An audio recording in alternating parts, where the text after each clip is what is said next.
discussing how contractors can finish strong and finish well when they decide to exit their business.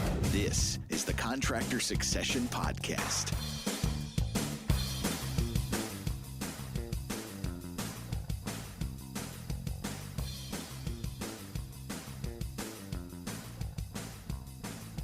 Hello, everyone, and welcome to the Contractor Succession Podcast, where our focus is on helping contractors finish strong and finish well when they decide to exit their business. However, we also discuss how contractors are building their business, so it is not only valuable when it is time to leave, but it's also great to operate on a daily basis. Unfortunately, my partner, Scott Good in Contractor Succession, could not join us today. We'll say he's on special assignment, but if you're looking at the screen, you're going to see me. I'm Marty Wolf with the headset on, and our guest is Adam Coffey. Adam, thanks for joining us today. Appreciate it. Marty, good to be here. Hello to all your listeners.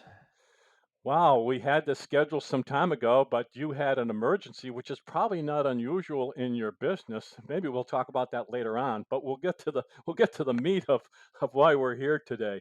So Adam wrote a great book called The Private Equity Playbook. There it is right there. And the subtitle is Management's Guide to Working with Private Equity. And we're going to talk about that primarily. We're also going to talk about a new book that he has coming out, which I'm really excited about. Apparently, the first one was a big success, Adam. You have a lot of followers. You know what? It continues to actually gain steam, which is a little unusual. If you look at month over month, year over year sales now, February this year was higher than February of last year, which was higher than February of the launch month. So I don't know. I guess some people seem to like it. Well, we loved it, and it was referred to us by someone who was a strategic buyer of other companies that I don't know if you know them or not, but I won't mention them because that might be not appropriate. But your book was referred to us a few months ago, so I'm glad it's gaining steam. It should. I'm going to say it again: the Private Equity Playbook, and it is Adam Coffey who's the author, and his last name is spelled Coffey. Let me do a brief introduction to Adam. He is the president of CoolSys, and that's COOLSYS, which operates brands in the commercial refrigeration and HVAC industry. Adam is a former GE executive, a proud veteran of the United States Army, and a graduate of UCLA's Executive Program in Management and GE's John F. Welch Leadership Academy. Fantastic background. So as we go through the discussion, we're going to talk more about what you do now, but let's get into the book. So the obvious question is, Adam, which I'm sure you've been asked this before, but we have to set the stage, is what inspired you to write this book? And who was it written for? You know, it was really written for I had two avatars or two people that I was targeting. One was named Josh. Josh is actually my son, by the way. Okay. And so I made him famous as a character of the book. But Josh is an entrepreneur. So he's like many of your listeners. Maybe he's a contractor who started a business originally, was the guy in the truck. And over time, he built a successful business, multi-state, hundreds of trucks on the road. And as he was getting older, started wondering about time to transition. What's my future going to look like?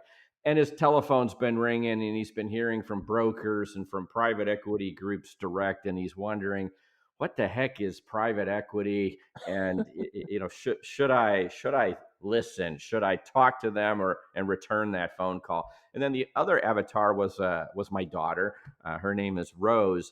Rose really is me, a transitioning Fortune 500 executive who one day the phone rings and it's a private equity recruiter who is looking for a president to come over and run, a middle market company.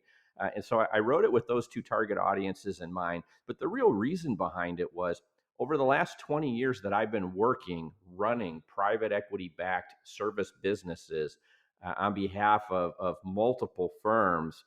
I think I've done 8 exits now in my career. Private equity has exploded.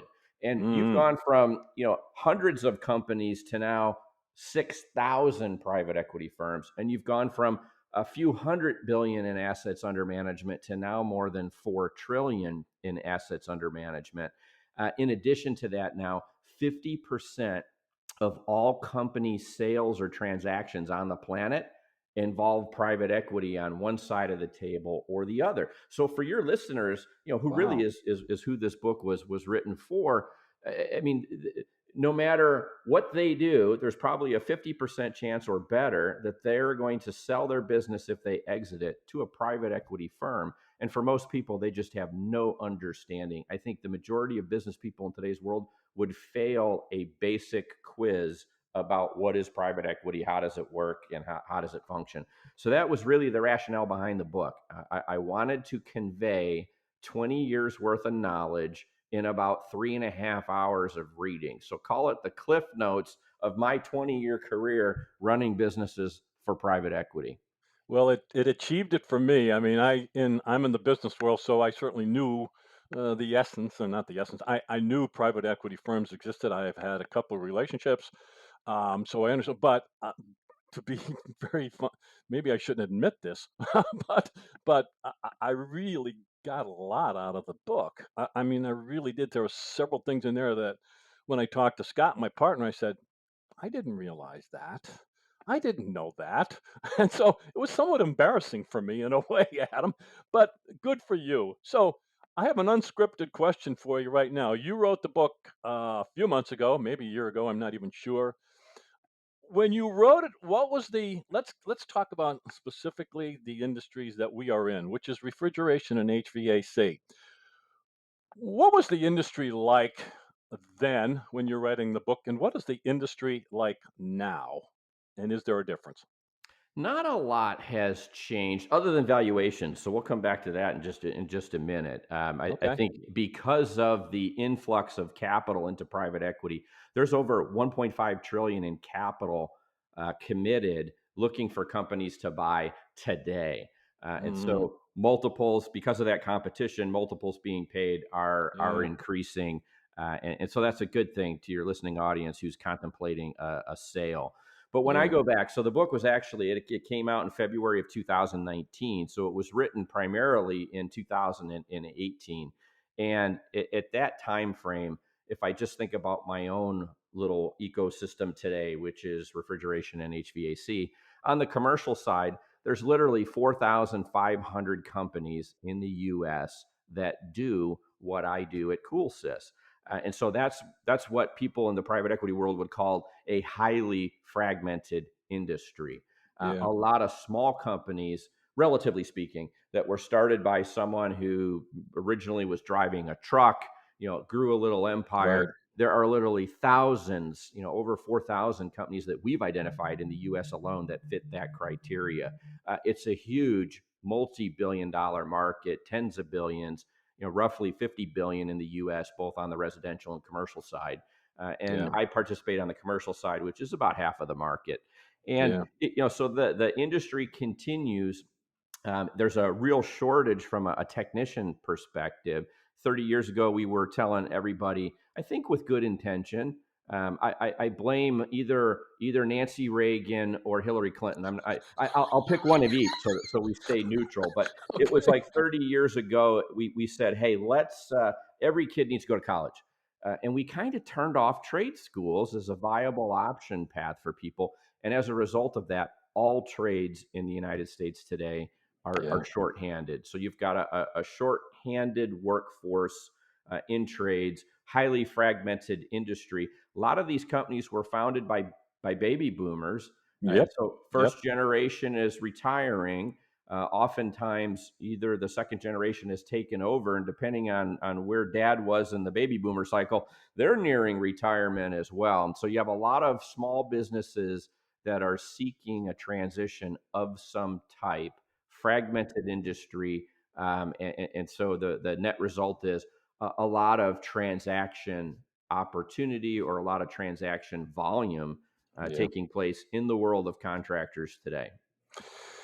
So back to the book, you on page 15, you actually make a promise, and according to me, you've already met that promise. But what was the promise that you put in the book? Tell us what that was. So that should encourage people to increase sales of the book, The Private Equity Playbook. You know, What was the promise? the promise was that I would take 20 years worth of experience and knowledge building three large national service businesses in different industries on behalf of eight different private equity owners, over the last 20 years. And that I'd convey all of that knowledge and wisdom really in about 3.5 hours. And I got to tell you, Marty, when I wrote the book, this is what I really had in mind. I'm thinking somebody's going on a cross country flight. So they're going from New York to LA to Miami, whatever the case may be. And I was thinking, okay, it's about 5 hours, 5.5 hours on an airplane. They're going to take off. They can't do anything. And then they're going to have a drink. They're going to eat a bad meal. And then they have the question, how am I going to spend the next 3.5 hours? Am I going to nap? Am I going to get out my laptop and do email? Or am I going to read this book? And I thought, if they choose the book, then in 3.5 hours, by the time they land on the other side of the country, I'll have given them 20 years worth of cliff notes on private equity.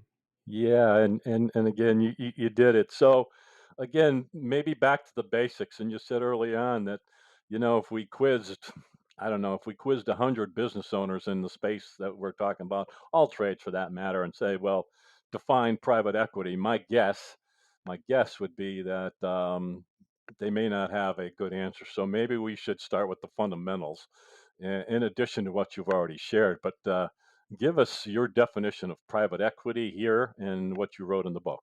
Sure. Well, let me relate it to something I think that everybody can grasp, the concept of a mutual fund. I think everybody understands what a mutual fund is that's listening to this broadcast. And so people can think, okay, I can jump on E-Trade, my Schwab account. I can buy a mutual fund today.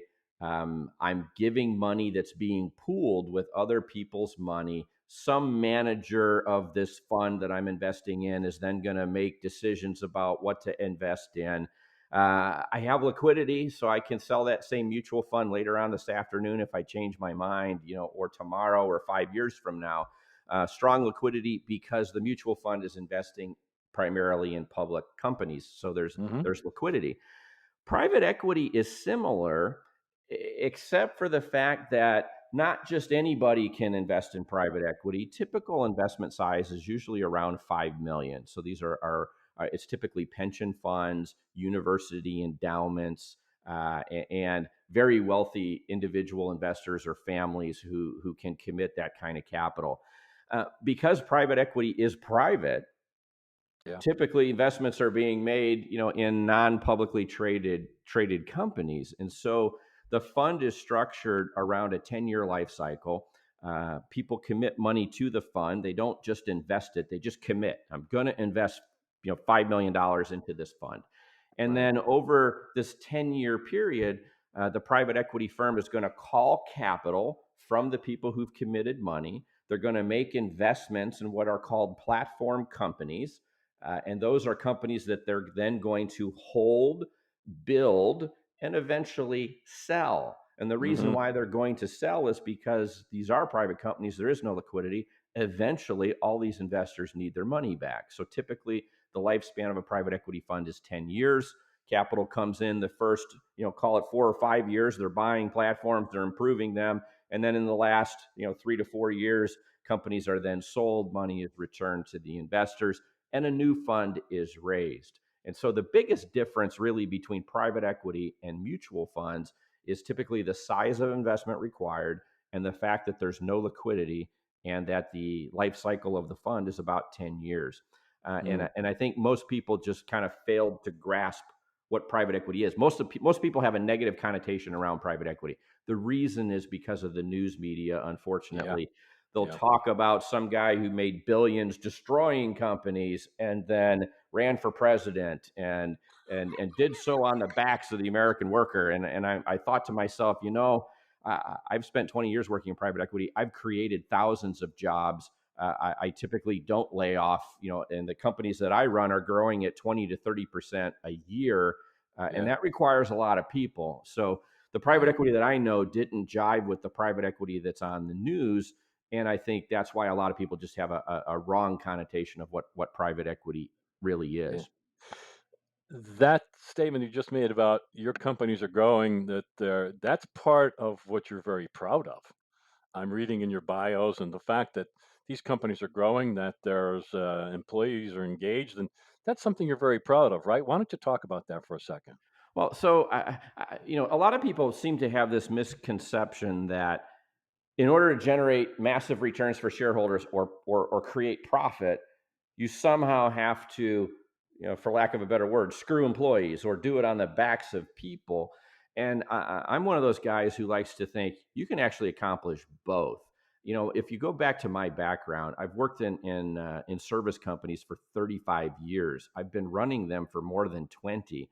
I've held every job you can hold in a service company. I've driven a truck. I've been on call. I've worked weekends. I've done installations. I've done service work. I've been a service manager, a regional manager, a sales, leader, a vice president, a president, a COO, a CEO. And there's one thing I've learned about service businesses. If you can't store your product in a box and put it on a shelf, then your product is actually really people. And so if you focus on people and you build a strong culture, you get an engaged workforce. The engaged workforce takes care of customers. Customers love being taken care of. They give you more stuff, and revenue just kind of rains from the sky.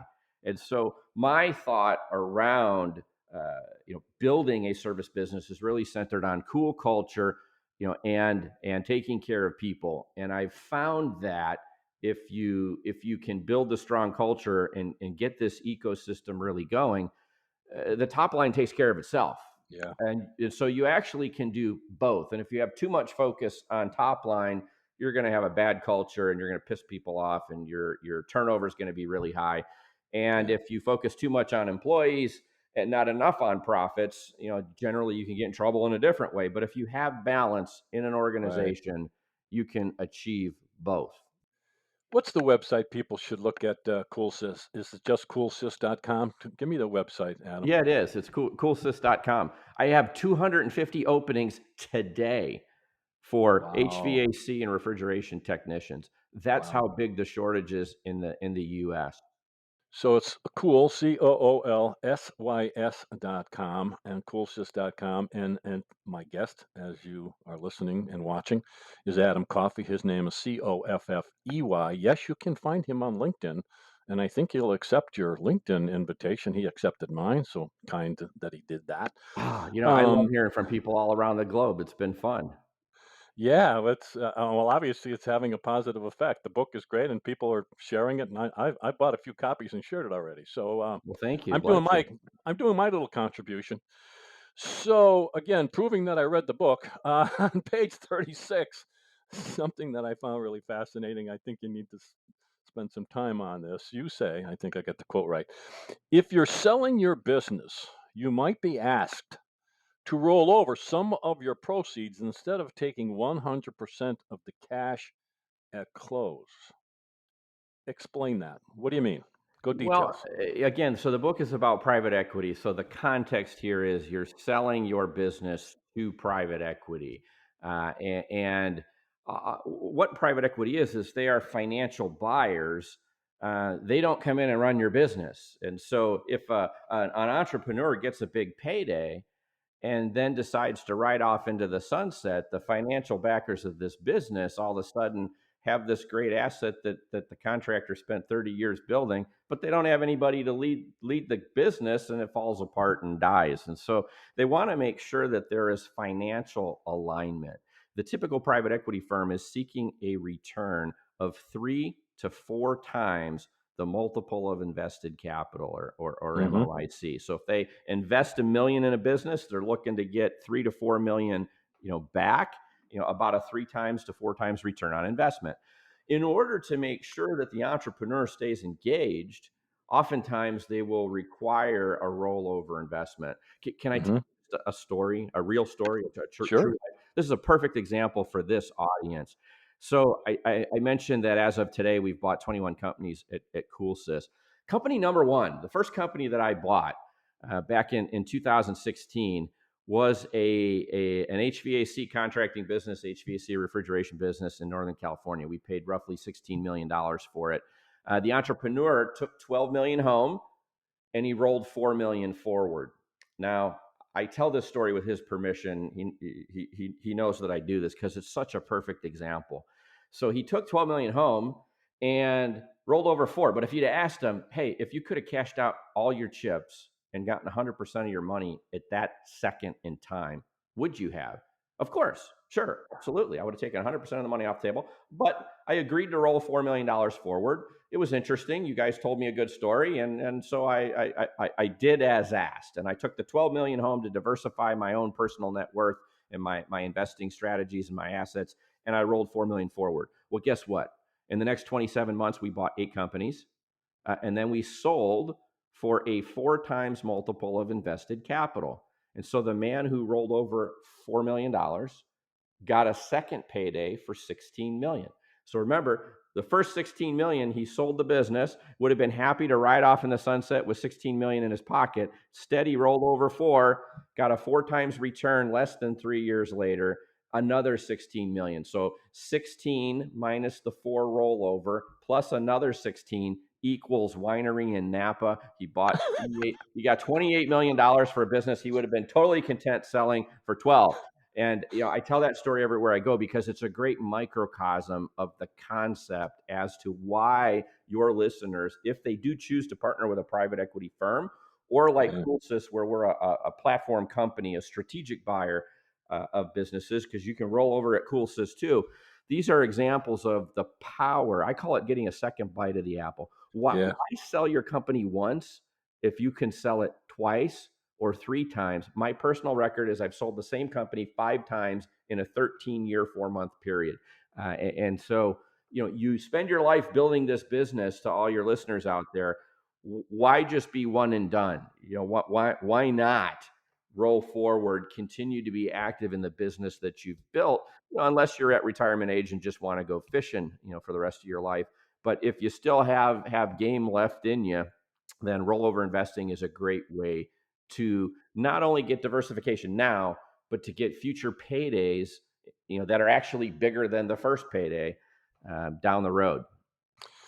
So, Contractor Succession podcast listeners, I suggest you rewind to the beginning of this interview. Listen to the last couple of minutes very carefully. It is significant what Adam Coffey just shared with you. And I knew that existed, but until I read the book, until I saw it, and the way you explained it, it was a holy shit moment. Excuse my phraseology. Like, whoa, this is powerful stuff. So, all right. So you're answering some of my questions here. We don't want to get too detailed into internal rate of return or multiple on invested capital. You already mentioned that. Where I want to go is, so you said at the beginning that the whole industry, private equity industry, has exploded in the last 10, 15, 20 years. There's big ones, there's small ones, and all that kind of stuff. So the obvious question, and you do address this in this book, is, well, okay, if that's the case, are all private equity firms equal?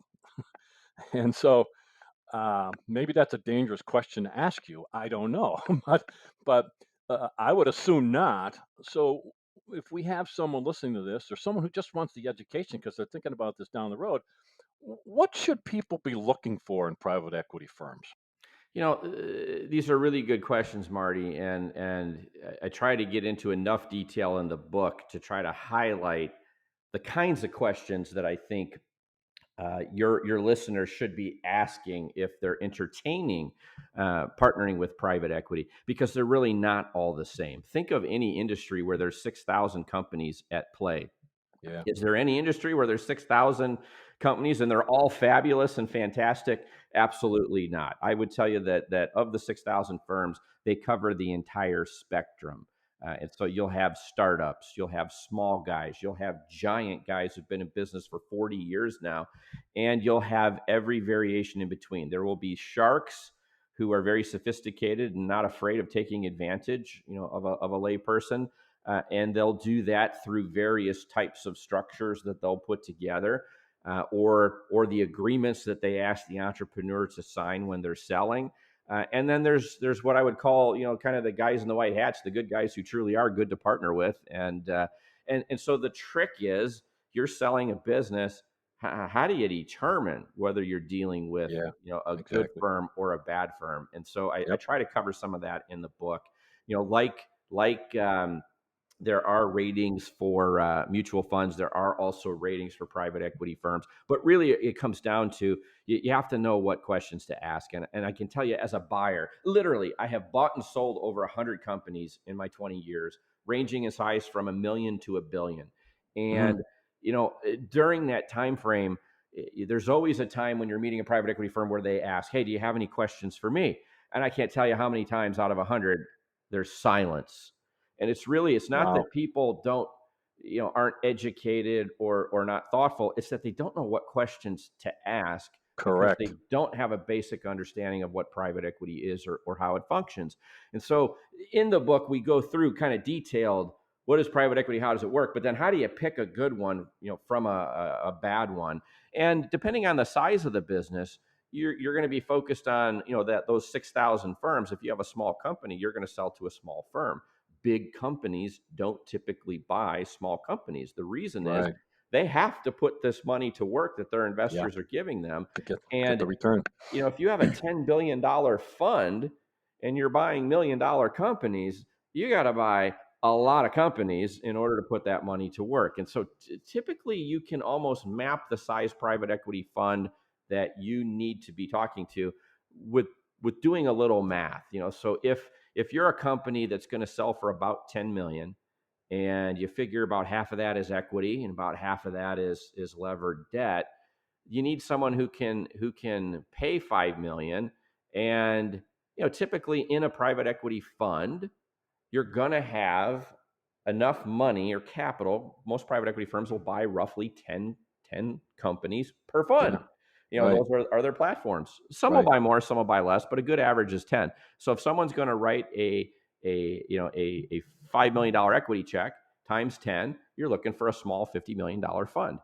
And if you try to call KKR or Carlyle or Apollo, who's got a 10 billion, 15 billion, $20 billion fund, and you say, "Geez, I'm trying to sell my business with $1 million worth of EBITDA for 5 million," you're not gonna get a return phone call. So Most first, there's likely. a right size tool for the job. Right. Secondly, you'll find that some private equity groups specialize in certain verticals, so they Right. like certain kinds of companies. And then thirdly, it's about size, it's about the verticals, and then you can get into, now you're at least in the right neighborhood out of 6,000 firms. And then you can start focusing on some of the learnings from the book about what are the logical questions to ask. Hey, what's the typical hold period for your investments? If I'm going to be a rollover investor, what's your typical firm history for multiple of invested capital? What's the underwriting model that you're going to put in place when you buy my firm? Are we looking at a 3 times multiple invested capital? So if I'm rolling over $1 million, I'm looking at a potential 3 million return, 4 million return. How do you treat stock? When I make my equity investment, am I Yeah. getting the same stock that you are also buying when you're buying me? Are there preferred yields? Is there equity being granted by the firm to myself, to my key leaders, of Yeah. the management team? So many questions to ask, and this all sounds so foreign when I'm just saying it like this, and it's going over people's head, and they're like, "Oh my God, this sounds too complicated." Just read the book, and in three Read and a the half book. hours, you'll know exactly what I'm talking about. Now, you don't have to jump on a flight from New York City to Los Angeles to do that. You can certainly get the book, and I'll mention it again: the Private Equity Playbook. And the subtitle is important: Management's Guide to Working with Private Equity. So, what you just said is, as anybody who's thinking about transitioning, whether it's to a strategic buyer, private equity firm, whatever they're doing, succession planning is a whole other beast. Um, do a little research, read the book, get ready, get some questions ready to go, um, interview. et cetera, et cetera, et cetera. I suppose, and I'd like to talk about this for a minute. I suppose that after COVID and with everything going on in the world today, what I'm finding, and I'd like your feedback on this, is that some people I talked to before COVID were saying, well, let's think about this in 3, 4, 5 years. Now, people have changed their, and I say people who have at least expressed interest in selling. And our role is we help them prepare to make it look prettier to be sold. Now they have a whole different opinion. Their window is shorter now. Well, I was thinking 3 years. No, I'm thinking it's. I want to do this a little quicker. Are you seeing that? Am I accurate? What's your thoughts on that? Yeah, so I think everyone should consider compressing their timelines. And the real reason for that is, first of all, there is a dirge of capital to be spent. So there's a ton of money out there looking for something to buy. Secondly, you have an uncertain economic future. So Mm, we know that the Trump tax era capital gains taxes are going to end, at the yeah. end of this year. So Yep. even if nothing is passed in legislation, your cap gains rate is going to go up 8% roughly, at the end of the year. So a lot of people are looking at taxes. Is it likely, that the taxes will go up in a Biden administration? Well, he shocked the world when he came out earlier and said about a 43% cap gains rate. I hear states like California talking about wealth taxes and talking about increasing their 13% cap gains rate. And so taxation's going one direction generally, and that's north. So taxes are a big issue. But I'll tell you that the pandemic, just like the recession back in 08, 09, caught a lot of people off guard. Yeah. I know a business owner whose 50% of their business was what I would call non-essential business. And Mm, when the mm, pandemic hit, the carnage to top line revenue was so extreme, yeah. the business probably never recovers. And that person was contemplating a sale of a business at the time, and Wow. I'm guessing the value dropped by at least 30-40% and probably Wow. never comes back. So usually most entrepreneurs that listen to your podcast would have an inordinate amount of their personal wealth tied up in their business. I'm always Correct. the person who believes in diversifying assets, protecting yourself for a rainy day. When you're 20, 30, starting a business, it's a different world. It's a different landscape. As you roll through your 40s, getting into your 50s, and staring 60 in the mirror, all of a sudden the world changes. And what I often find in the entrepreneurs that I ultimately wind up doing business with is that they start to get really ultra conservative. Oh my God, retirement's coming. It might be 10 years away still, but I don't want to buy more trucks. I don't want to open up new offices in new cities. Yeah. All those Yeah. things that made me successful across the decades, I'm now going to turn off because I'm going to get conservative. And so doing something like working with another firm or private equity backing, in a strategic or directly, what that allows you to do is take the asset diversification, take the chips off the table, roll over enough to keep life interesting, like our friend with the winery, and and then still get big paydays and still have meaningful upside potential, but protecting your downside. So I Yeah. think that's the biggest lesson I think your listeners need to think about, is really when you have a business at a sufficient size and scale, um, you should ring the bell because diversification is important to your future. Yeah. And we don't know when the next pandemic or global recession is going to hit, or when a country may fall in 24 hours. So the world is unpredictable that we live in, and taxes are going up. So Seize the day. yes. Seize the day. So we're going to transition, but before we transition, I'm going to mention again Adam Coffey is my guest, Coffey. His book is The Private Equity Playbook, Management's Guide to Working with Private Equity. Trust me, you'll enjoy this book. Anybody who's thinking about private equity, quite frankly, anybody who's thinking about selling a business or transitioning in the future, this is valuable and thoughtful work. So, as we've been talking about this, Adam, it's been successful. You've reached a lot of people. Well, Along the way, you must have been inspired to write another book because another one's coming out on September 14th. I'm not sure how I found time to do that, but September 14th, 2021, that's confirmed. Well, the new book is coming out, which is titled "The Exit Strategy Playbook."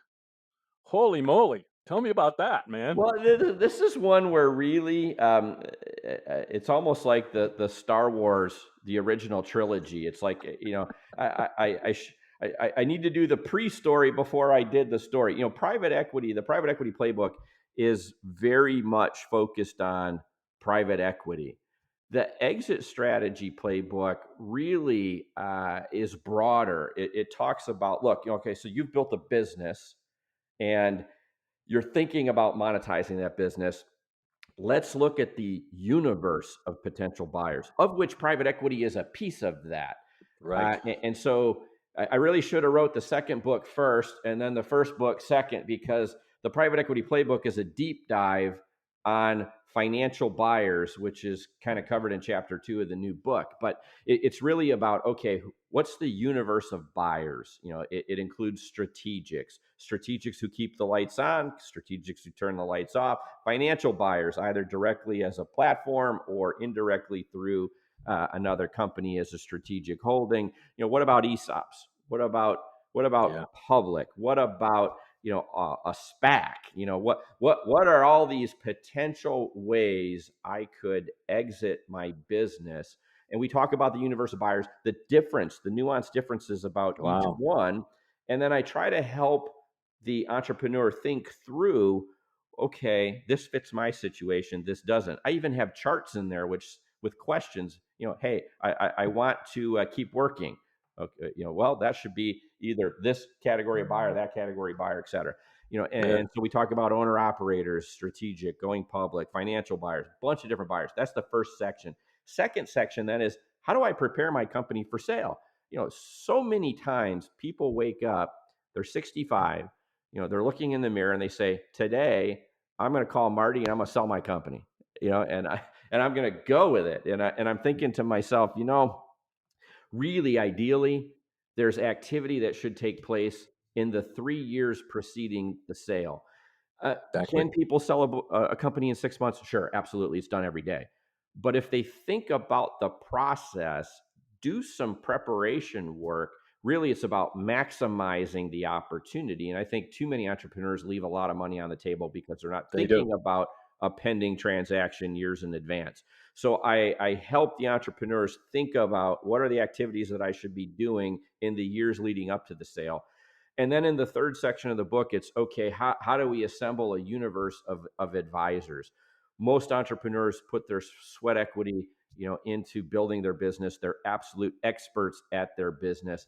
But for most, it's the first time they've ever sold a business. And they think somehow the expertise that they've gained building a company translates to making them an expert at selling a company. And that's just not the case. And again, Just not the case. it's not the case. And I'm going to go back to that universe of buyers.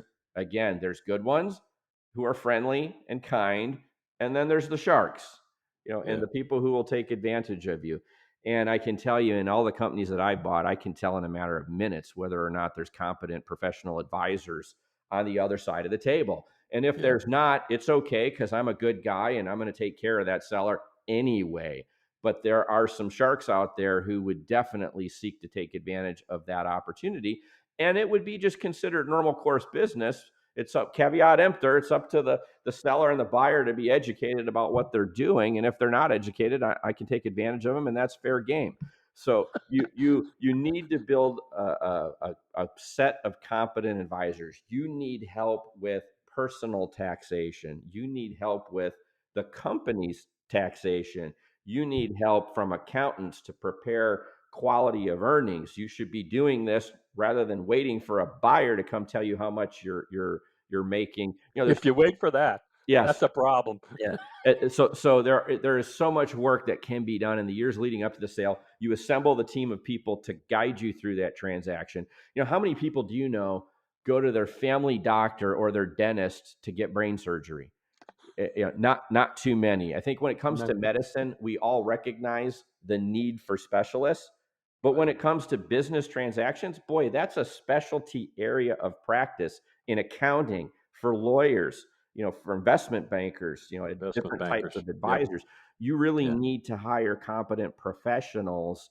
And they aren't necessarily your golfing buddy that you've known for the last 40 years, and it may be a great guy, and that might be the right person, but you need to really take a look at leveling the playing field so that when the Yeah. sharks come sniffing, and they run into competent advisors, they hit a brick wall and know instantly, okay, Correct. I need to be on my Correct. best behavior here. I can't game this Yeah. this seller.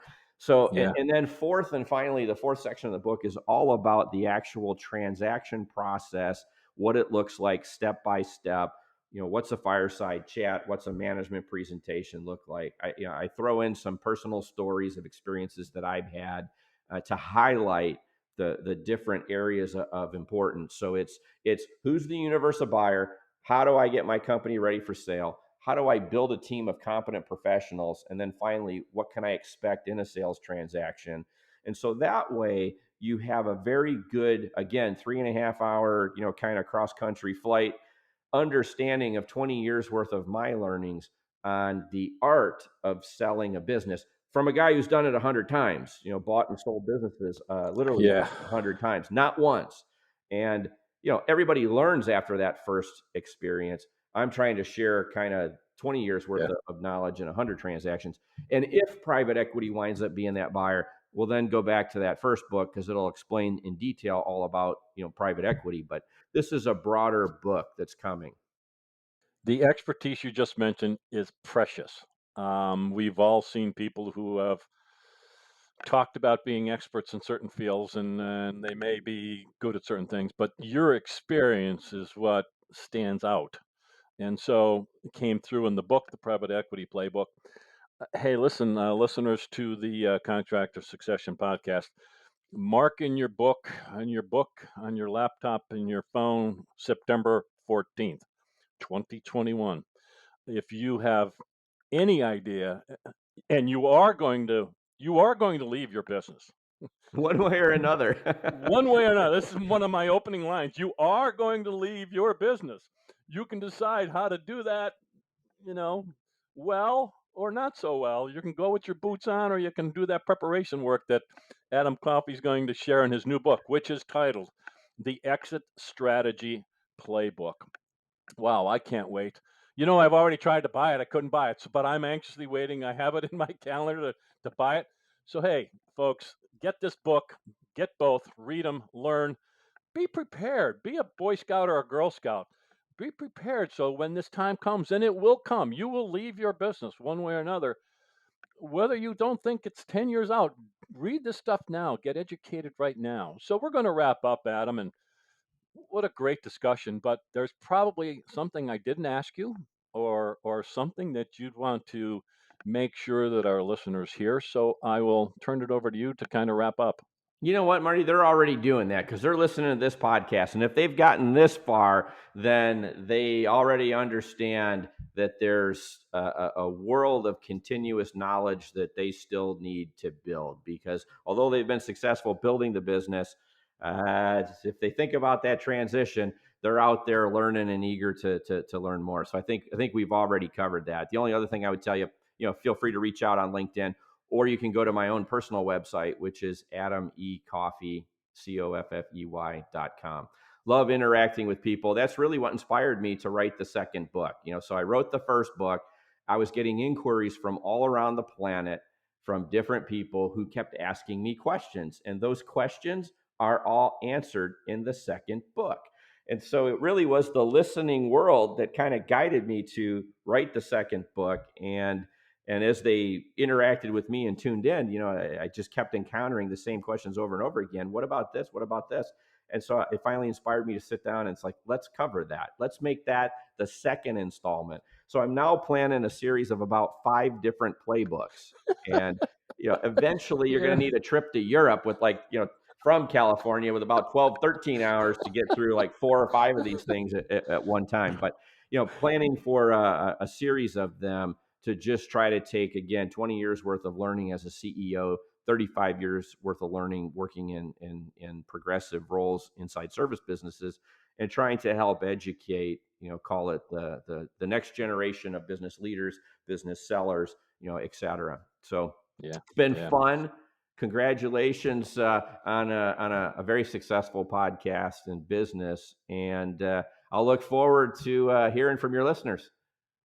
Very good. I just want to say again, you can go to, he mentioned his private website. It is AdamECoffey.com, Coffey.